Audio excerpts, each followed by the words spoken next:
Lahore central jail में 23 मार्च 1931 की शुरुआत किसी और दिन की तरह ही हुई थी। फर्क सिर्फ इतना सा था कि सुबह सुबह जोर की आंधी आई थी। लेकिन जेल के कैदियों को थोड़ा अजीब सा लगा जब 4 बजे ही वार्डन चरत सिंह ने उनसे आकर कहा कि वो अपनी अपनी कोठरियों में चले जाएं। उन्होंने कारण नहीं बताया। उनके मुंह से सिर्फ ये निकला कि आदेश ऊपर से है। अभी कैदी सोच ही रहे थे कि माजरा क्या है। जेल का नाई बरकत हर कमरे के सामने से फुसफुसाते हुए गुजरा कि आज रात भगत सिंह, राजगुरु और सुखदेव को फांसी दी जाने वाली है। सब कैदी चुप हो चले थे। उनकी निगाहें उनकी कोठरी से गुजरने वाले रास्ते पर लगी हुई थी। भगत सिंह और उनके साथी फांसी पर लटकाए जाने के लिए उसी रास्ते से गुजरने वाले थे। एक बार पहले जब भगत सिंह उसी रास्ते से ले जाए जा रहे थे तो पंजाब कांग्रेस के नेता भीमसेन सच्चर ने आवाज ऊंची कर उनसे पूछा था, आप और आपके साथियों ने लाहौर कॉन्स्पिरेसी केस में अपना बचाव क्यों नहीं किया? भगत सिंह का जवाब था, इनकलाबियों को मरना ही होता है, क्योंकि उनके मरने से ही उनका अभियान मजबूत होता है, अदालत में अपील से नहीं। भगत सिंह जेल की कठिन जिंदगी के आदी हो चले थे। उनकी कोठरी नंबर 14 का फर्श पक्का नहीं था। उस पर घास उगी हुई थी। कोठरी में बस इतनी ही जगह थी कि उनका 5 फुट 10 इंच का शरीर बमुश्किल उसमें लेट पाए। भगत सिंह को फांसी दिए जाने से 2 घंटे पहले उनके वकील प्राणनाथ मेहता उनसे मिलने पहुंचे। उन्होंने मुस्कुराकर मेहता को स्वागत किया और पूछा कि आप मेरी किताब रिवॉल्यूशनरी लेनिन लाए या नहीं। जब मेहता ने उन्हें किताब दी तो वो उसे उसी समय पढ़ने लगे मानो उनके पास अब ज्यादा समय न बचा हो। मेहता ने उनसे पूछा कि क्या आप देश को कोई संदेश देना चाहेंगे? भगत सिंह ने किताब से अपना मुंह हटाए बगैर कहा, सिर्फ 2 संदेश, साम्राज्यवाद मुर्दाबाद और इनकलाब जिंदाबाद। भगत सिंह से मिलने के बाद मेहता राजगुरु से मिलने उनकी कोठरी पहुंचे। राजगुरु के अंतिम शब्द थे, हम लोग जल्द मिलेंगे। मेहता के जाने के थोड़ी देर बाद जेल अधिकारियों ने तीनों क्रांतिकारियों को बता दिया कि उनको वक्त से 12 घंटे पहले ही फांसी दी जा रही है। अगले दिन सुबह 6 बजे की बजाय उन्हें उसी शाम 7 बजे फांसी पर चढ़ा दिया जाएगा। भगत सिंह मेहता द्वारा दी गई किताब के कुछ पन्ने ही पढ़ पाए थे।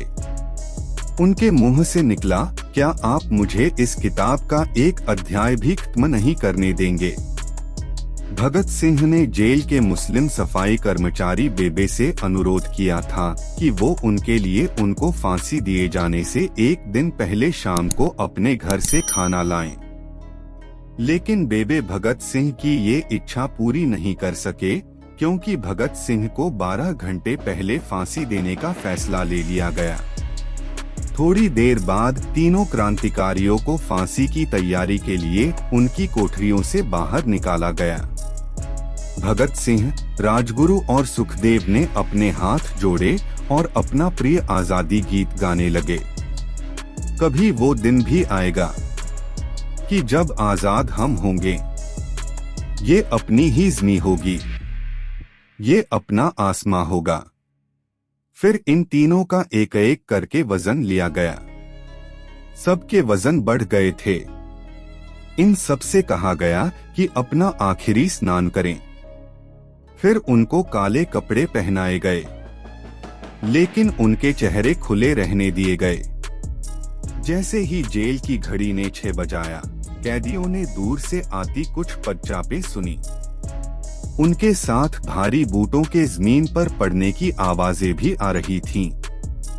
साथ में एक गाने का भी दबा स्वर सुनाई दे रहा था, सरफरोशी की तमन्ना अब हमारे दिल में है। सभी को अचानक जोर जोर से इनकलाब जिंदाबाद और हिंदुस्तान आजाद हो के नारे सुनाई देने लगे। भगत सिंह इन तीनों के बीच में खड़े थे। भगत सिंह अपनी मां को दिया गया वो वचन पूरा करना चाहते थे कि वो फांसी के तख्ते से इनकलाब जिंदाबाद का नारा लगाएंगे। भगत सिंह ने इतनी जोर से इनकलाब जिंदाबाद का नारा लगाया कि उनकी आवाज सुनते ही जेल के दूसरे कैदी भी नारे लगाने लगे। तीनों युवा क्रांतिकारियों के गले में फांसी की रस्सी डाल दी गई, उनके हाथ और पैर बांध दिए गए। तभी जल्लाद ने पूछा, सबसे पहले कौन जाएगा?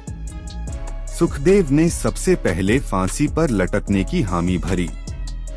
जल्लाद ने एक एक कर रस्सी खींची और उनके पैरों के नीचे लगे तख्तों को पैर मारकर हटा दिया। काफी देर तक उनके शव तख्तों से लटकते रहे। पहले योजना थी कि इन सबका अंतिम संस्कार जेल के अंदर ही किया जाएगा, लेकिन फिर ये विचार त्यागना पड़ा जब अधिकारियों को आभास हुआ कि जेल से धुआं उठते देख बाहर खड़ी भीड़ जेल पर हमला कर सकती है। इसलिए जेल की पिछली दीवार तोड़ी गई। उसी रास्ते से एक ट्रक जेल के अंदर लाया गया और उस पर बहुत अपमानजनक तरीके से उन शवों को एक सामान की तरह डाल दिया गया। पहले तय हुआ था कि उनका अंतिम संस्कार रावी के तट पर किया जाएगा, लेकिन रावी में पानी बहुत ही कम था, इसलिए सतलज के किनारे शवों को जलाने का फैसला लिया गया। उनके पार्थिव शरीर को फिरोजपुर के पास सतलज के किनारे लाया गया। तब तक रात के 10 बज चुके थे। अभी उनमें आग लगाई ही गई थी कि लोगों को इसके बारे में पता चल गया। जैसे ही ब्रितानी सैनिकों ने लोगों को अपनी तरफ आते देखा, वो शवों को वहीं छोड़कर अपने वाहनों की तरफ भागे। सारी रात गांव के लोगों ने उन शवों के चारों ओर पहरा दिया। अगले दिन दोपहर के आसपास जिला मजिस्ट्रेट के दस्तखत के साथ लाहौर के कई इलाकों में नोटिस चिपकाए गए, जिसमें बताया गया कि भगत सिंह, सुखदेव और राजगुरु का सतलज के किनारे हिंदू और सिख रीति से अंतिम संस्कार कर दिया गया।